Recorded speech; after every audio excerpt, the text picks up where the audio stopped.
Lots and lots of talk surrounding Elon Musk and Vivek when it comes to the Department of Government Efficiency, or DOGE. And yes, VA healthcare has been mentioned numerous times when it comes to cutting programs that are no longer authorized by Congress, but still being funded. And today we had David Piatek on because this new wave could realistically, not maybe, realistically have a huge effect on mortgage rates. And for veterans using the VA home loan, this is absolutely big news. So David, you've been on the show many, many times. We'll skip the introduction and go straight into the question. Why are mortgage rates so high, and what does the Federal Reserve have to play in this? Can you connect those dots for me? Because this is something that's right. If I use the VA home loan, I just want someone. I want someone like you to do it for me. I don't want to have the bandwidth to learn it myself. So tell us what's up. You're all good. No, thanks for having me on again. So, I mean, it's a good question. It's relevant. A lot of people are thinking like, hey, with this change, what is going to be implemented? So there's a lot of factors that go into the mortgage rates and how they're calculated. But one of the biggest factors is the Federal Reserve monetary policy itself. Now, over the last few years, the Fed has aggressively raised interest rates to combat inflation. While this does help stabilize prices, it also drives up the cost of borrowing for everybody. I would say especially homeowners, because we've just seen record number of people not buying, I guess, the opposite of people buying over the last, I would say, a couple decades. And that's just because rates have gone up and the housing values have also gone up for that. Now, on the bright side of all this, as right now we see inflation slowing down, it's cooling, and that hopes to have the Fed make up rate hikes or even do some rate cuts in the future. Now, we've already seen them do that with the Fed funds rate. They just dropped it again a quarter, which is positive in one sense. But historically, what we see when the Fed drops the Fed funds rate, we see stock markets do well. So people pull money out of bonds. And this is not really exciting news to talk about, right? Yeah. But you have to understand it because it affects your day in, day out life, right? The way a mortgage is created is there's bonds created that are sold primarily to institutions, or just like when I was a kid, I would get like these little coupons for like $50 or $100, like bonds you would buy. But most of the time you see institutions buy them up. But that's how mortgages are really created. It's by other people giving money and then, us lending money out at a certain rate and getting money at a certain rate. And that's how lenders make money in kind of general. So that's why you always got to check the 10-year treasury note. That's kind of like a good indicator of where mortgage rates are. So if you're interested in that, you just type in whatever search engine, just type in 10-year treasury bond, and you'll see kind of like it's been projecting up since they did the Fed cut rate for 50 basis points. Yeah, so back to that. See, this is why we need experts like you, because everything you said just kind of, right? Yeah.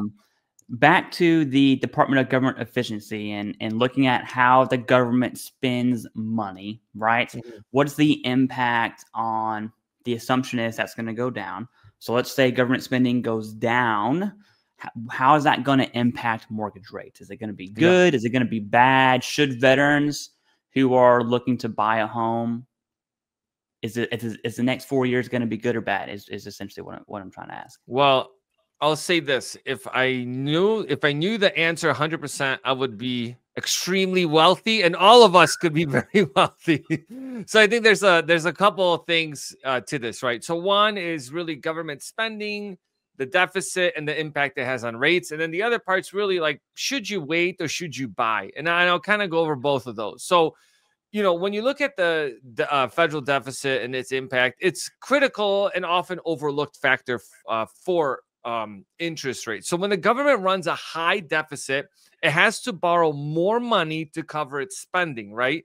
I mean, like for us, we have to balance our checkbooks. And if we don't have a budget, anytime that we spend more than we bring in, you get credit card debt, right? And we're always about, hey, how to free yourself from that vicious circle by understanding your budget. But the government can borrow more money, right? So the increased borrowing can push the overall interest rates, including mortgage rates, because the government competes with private borrowers for money. So it's like it's supply and demand. So the more demand for money drives up the cost of borrowing. Addressing the deficit could help ease that pressure, which is a very hot topic for people right now. Now, when you look at, should you wait for mortgage rates to drop right now? I think this is an interesting one because a lot of people have different views on it. I would say that right now, like today, like in November, December, January, February, I think it gives you the best chance of actually becoming a homeowner. And I'll tell you why.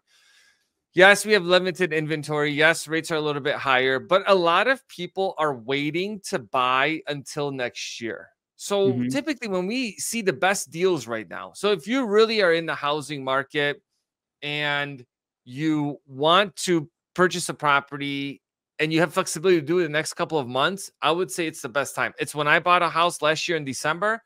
I went under contract in November and I was able to get a really good deal because of that. And Clay, this is the irony: is if you, me, and all of our friends are waiting for interest rates to drop, and we all live by each other, and rates drop, now all of a sudden we have an influx of buyers driving price up again. Right now, you're competing against your fellow. And so just kind of keep that in mind when you're going through that, because if everyone's waiting for rates to drop, the rates are going to it's not going to make a difference because the value will go up so high that it will negate any savings. That's why you buy now if you want to buy and you can afford today, because also, Clay, the reality is that if you can't afford it today and you think values are going to drop that much later, you would have a whole different problem altogether for the economy.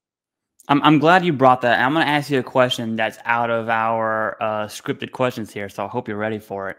So 2 things. I'm glad you brought that up because I always say, whenever a new administration comes in, if your life sucked last week prior to the election, your life is still going to suck next year, right? And same thing is the opposite. If your life is great prior to the election, your life is going to be great after the election. Meaning, if you're watching this, just don't sweat it too hard. Focus on you and what you're doing. If home buying is in your future, here's an opportunity for you to investigate that. You have David Piatek here, absolute solid dude. You will see his information down below in the description. And the last question I want to ask you off script, so be ready for this, is you had mentioned competing against your, neighbors, friends, the area you live in. Now, we as veterans specific have the VA home loan, which is 0 money down, which is good for us. When it comes from a buyer's power and a seller's preference, is the VA home loan an advantage, if that makes sense? I like the way you framed that. Maybe you're in politics. I was psychological operations in the Marine Corps, and framing is how you get information across. Listen, I get it. So I teach across the country, and I work with a lot of military members, and I teach a lot of real estate professionals about the VA home loan. And viewers calling in, and one of the biggest challenges that veterans have across the country is getting their contracts accepted, and they feel that their VA loan is looked as I'm going to say it, but this is just what I hear, right? People are like, oh, it's like a Section 8 housing kind of loan that they can't afford to buy a property with a regular loan, so they use a VA loan. Okay. So that's just kind of my personal, what I come across in here, which is absolutely 100% inaccurate. You've earned the VA loan. It's a phenomenal product. I think what happens at times is that, and I talk about this a lot on my channel, VA Housing Education, where the VA itself sets the standard operating procedure for lenders to do VA loans, right? That's the SOP. They set it. It's the VA handbook. It's public information. Anybody can search it. But then think about it, from every unit or every lending institution has its own risk tolerances, right? So, they may restrict units to not do things when other units can. And it's the same thing with banks. They may say, well, we're going to follow the VA handbook. And it's extremely loose, by the way. Like, they don't even have minimum credit scores. But like things like doing appraisal or escrow holdbacks for appraisal repair items, because that's one of the top things. Agents are like, well, the VA loan, the appraisals are horrible. No, they're not, right? They may have additional requirements to make it different standards, but veterans have options within that, and it shouldn't really hold people back from using it. I would say if that, and this also leads to steering, because a lot of veterans get pushed away from their VA loan into like FHA products or conventional products, which I think is ridiculous. Also with condos, because people are like, oh, the condo process is horrible. VA is horrible with VA condo approvals, and it's a great product. And you can get it pretty much buy any condo with a VA loan by getting a waiver. So, I mean, yeah, they should definitely not be looking at it that way. But that's just what I come across, and I think it's insane. Yeah, well, thanks for coming on the channel, David. Real quick, if someone wants to reach out to you, what's the best way a viewer right now can reach out to you and speak with you about their situation and their home buying process? Yeah, so in the description, you're going to see schedule a call, and you'll actually talk with me, because people are always like, oh, I thought I was going to talk to one of your minions. Like, no, we're going to talk together, go through your situation, and just kind of figure out, what it is that you're trying to do. And, sometimes people will call at different stages in their process. And I'll tell you this, the earlier, the better. And everyone's financial situation is different, right? We have veterans that have 100% disability trying to buy homes. We have widows that call us, hey, how do I use the VA loan if I'm receiving indemnity compensation? My husband has used the VA loan and took care of all the finances. How can I, can you help me out? So walk you through that process. And again, it doesn't make a difference what stage you're at, because home buying is something that a lot of people want because it creates stability. And if you're on active duty, you move a lot, and you're like, finally, I get to be home and I don't want to move. Plus, moving is horrible. Just in general, I don't like moving. Like, it's a good excuse to like, hey, I'm going to buy a house because I don't want to move again.